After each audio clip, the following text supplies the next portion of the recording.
মহানগৰী নাৰেংগীৰ ৰাজপথত ভয়ংকৰ যান-জঁট।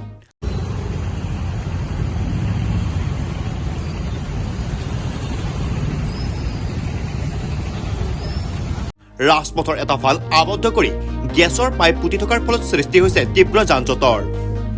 গেল ইণ্ডিয়া লিমিটেড নামৰ এটা ঠিকাদাৰ প্ৰতিষ্ঠানে পূৰ্ব ভাৰতীয় গেছ এজেন্সিৰ কাম কৰি আছে। যান-জঁটৰ বাবে তীব্ৰ অসুবিধাৰ সন্মুখীন হ'বলগীয়া হৈছে পথচাৰী।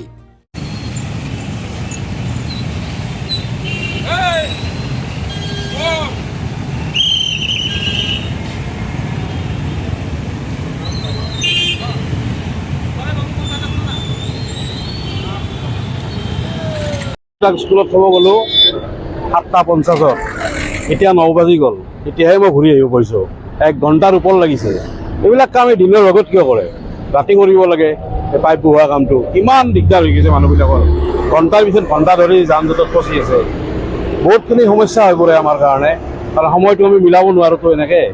আৰু স্কুলতো দেৰি হৈ গৈছে আজি বাচ্ছাৰ আমাৰ। বৰ সমস্যা আৰু এইটো বিষয়টো। News desk report, news any 365।